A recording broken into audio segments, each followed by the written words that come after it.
त्या दिवशी जे महापौर आणि काही नगरसेवक गेले होते, पोलिसांनी अडवून सुद्धा ते थांबत नव्हते. आपण पाहिलं असेल छायाचित्रामध्ये. आणि तिथे पोलिसांनी लाठीचं कडक केलेलं होतं.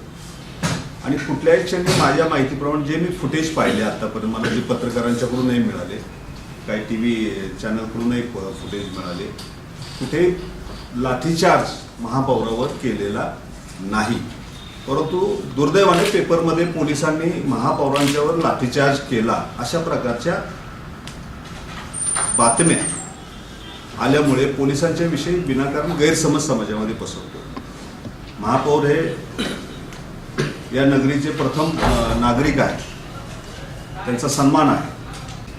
परंतु पोलिसांनी लाठीचार्ज केला आणि महापौर जखमी झाल्या ही वस्तुस्थिती अजिबात नाही.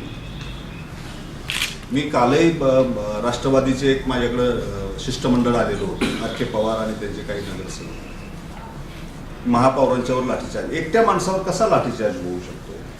आणि महापौरांच्यावर बिलकुल लाठीचार्ज झालेला नाही. मी सगळे फुटेज पाहिलेले आहेत. पोलीस पुश करत होते तरी सुद्धा आंदोलक ऐकत नव्हते. वास्तविक पोलिसांचा आदेश न पाळणं हा सुद्धा एक वेगळा गुन्हा आहे.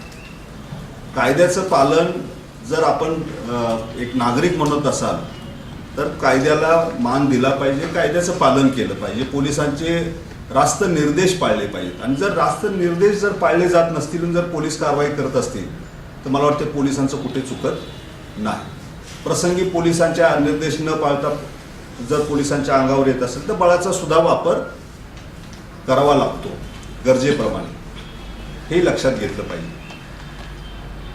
नगरसेवक पोलिसांना किती धक्काबुक्की करत होते त्या ठिकाणी आपण पाहिलं असेल. अनेक छायाचित्र उपलब्ध आहेत, क्लिप्स उपलब्ध आहेत. पोलिसांनी सुद्धा व्हिडिओ रेकॉर्डिंग केलेलं आहे त्या घटनेचं. परंतु पेपरमध्ये मला वाटतं, आणि हा इश्यू खरं म्हणजे पोलिसांनी जनता नाहीये, हा IRBचा विषय आहे, टोल कलेक्शनचा विषय आहे, महानगरपालिकेचाच हा विषय आहे. IRB पोलिसांनी आणलेली नाही. ही येथील महानगरपालिका ट्रायपार्टी ॲग्रीमेंटमध्ये आहे.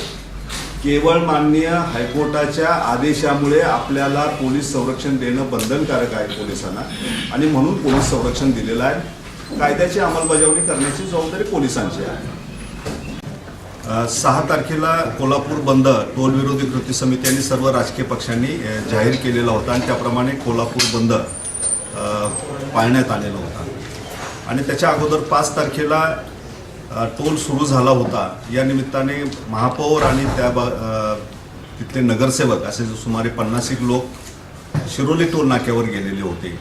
आणि शिरोली टोल नाक्यावर आपल्याला ज्ञात आहे की 100 मीटरमध्ये त्या ठिकाणी 144 कलम लागू केलेला आहे.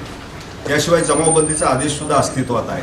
हे सर्वांना ज्ञात आहे आणि याची प्रसिद्धीसुद्धा देण्यात आली आहे. असं असताना त्या ठिकाणी नगरसेवक आणि महापौर गेलेले होते, आणि त्यामुळे त्या ठिकाणी पोलिसांना त्यांना अडवावं लागलेलं होतं. काठीचं कडकडून अडवलेलं आहे, आणि त्यांना अटक करून कायदेशीर गुन्हासुद्धा दाखल करण्यात आलेला आहे त्या दिवशी.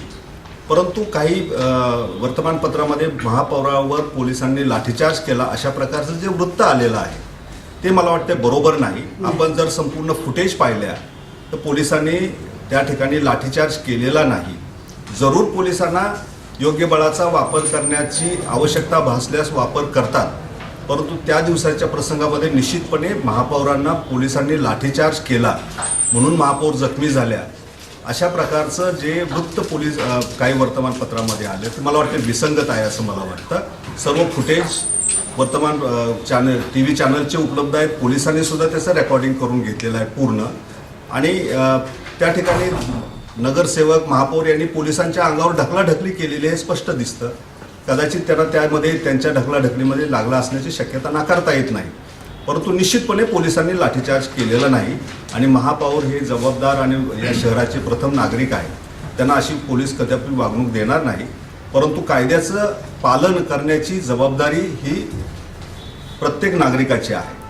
असे आदेश असताना त्या ठिकाणी जर कोण जात असेल तर निश्चितपणे पोलिसांना कारवाई करणं हे क्रमप्राप्त आहे, हे सुद्धा नागरिकांनी लक्षात घेतलं पाहिजे.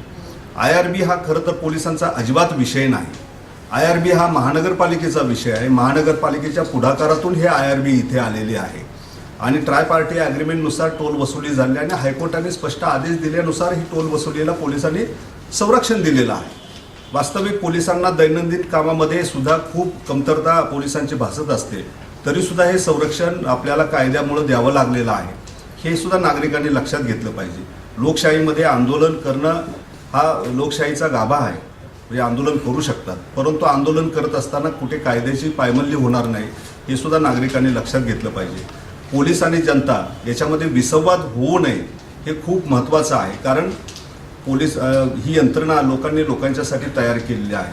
परंतु काही बातम्यामुळे विनाकारण पोलिसांना त्याच्यामध्ये लक्ष केलं जातं असं मला वाटतं. म्हणून हा मी खास आज या ठिकाणी नमूद करू इच्छितो की असा कुठला प्रकार घडलेला नाही, परंतु नागरिकांनी संयम ठेवून कायद्याचं पालन करावं एवढीच माझी अपेक्षा आहे. कालची रॅली काल रॅली कोणत्याही परवानगीशिवाय रॅली काढलेली होती आणि आंदोलनही केलेलं होतं. त्यानिमित्ताने 3 गुन्हे काल दाखल करण्यात आलेले आहेत आणि 3 गुन्ह्यामध्ये 8 लोकांना एका गुन्ह्यामध्ये अटक केलेली आहे आणि इतरांना अद्याप अटक केलेली नाही. ती सुद्धा प्रोसेस आमचे तपासी अंमलदार पूर्ण पार पाडतील आणि ज्यांनी कायद्याचं उल्लंघन केलं आहे त्याप्रमाणे गुन्हे दाखल झालेले आहेत आणि law will takes its own course of action. कुणाकुणावर नेमकं गुन्हे दाखल? आमदार आहेत, काही नगरसेवक आहेत, त्यांच्यावर गुन्हे दाखल झालेले आहेत. IRBने त्यांनी त्यांच्या टोल वसुलीसाठी जे कर्मचारी लावलेले आहेत तो IRBचा विषय आहे आणि लेबर ॲक्टप्रमाणे त्यांनी कर्मचारी डेली बेसिसवर घेतलेत किंवा त्यांना अपॉइंटमेंट दिलेली आहे किंवा स्थायी आहेत अस्थायी आहेत, हा सहाय्यक कामगार आयुक्तांचा विषय आहे. त्याबद्दल ते बोलू शकतील जास्त चांगल्या प्रकारे. गुन्ह्यामध्ये वाढ जरी झालेली असली तरी गुन्हे डिटेक्ट करण्याचं प्रमाणसुद्धा खूप चांगल्या पद्धतीने आहे.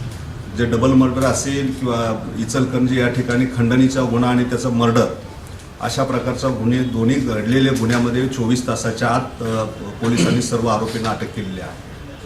दुर्दैवाने अनेक ठिकाणी गुन्हा घडतो परंतु फिर्यादी पोलीस स्टेशनला फिर्याद देत नाही आणि त्यामुळे गंभीर गुन्हा पुढे घडण्याची शक्यता असते. इचलकरंजीच्या गट्टाणी मर्डर केसमध्ये या व्यक्तीकडे काही लोकांनी पैसे मागितलेले होते. आता कोणत्या कारणावरून पैसे मागितलेले होते काही पेपरमध्ये आलेलं आहे, काय प्रकार घडलेला होता, परंतु पैसे मागितल्यानंतर ती जर पोलीस ठाण्यापर्यंत तक्रार आली असती तर मला वाटतं निश्चितपणे पोलिसांनी त्याच वेळेला कारवाई केली असती आणि तसं न झाल्यामुळे हा पुढचा गंभीर प्रकार घडलेला आहे. म्हणून नागरिकांना सुद्धा आमचं आव्हान आहे की ज्या वेळेला एखादा गुन्हा घडतो त्यावेळेला त्या गुन्ह्याची दखल पोलीस घेतात. आपण पोलिसांच्यापर्यंत पोहोचलं पाहिजे, फिर्याद दिली पाहिजे, कारण शेवटी somebody has to set the law into motion आणि aggrieved person has to set the law into motion हे लक्षात घेतलं पाहिजे. निश्चितपणे IRBच्या बंदोबस्तासाठी अधिक पोलीस फोर्स दिलेला आहे. बाहेर जिल्ह्यातून सुद्धा पोलीस फोर्स मागवलेला आहे. त्याचा दैनंदिन कामावरती काही प्रमाणामध्ये परिणाम होतो, परंतु त्याची झळ नागरिकांना पोचू नये याची पूर्णतः खबरदारी आम्ही घेत आहोत. जे काही गुन्हे घडतात त्यामध्ये तात्काळ तपास करणं, आरोपींना अटक करणं आणि गुन्हा उघडकीस आणण्याचं कसब या ठिकाणचे पोलीस अधिकारी दाखवलेलं आहे, आपल्या समोर आहे. निश्चितपणे ते सुद्धा या कामासाठी कौतुकास पात्र आहे. आपल्याला कल्पना आहे की पोलिसांचा बंदोबस्त दिलेला हा हायकोर्टाच्या आदेशानुसार दिलेला आहे. काल जो निर्णय झालेला आहे शासनाकडे तो पेपरमध्ये मी वाचलेला आहे की फेरमूल्यांकन 15 दिवसामध्ये होणार आहे.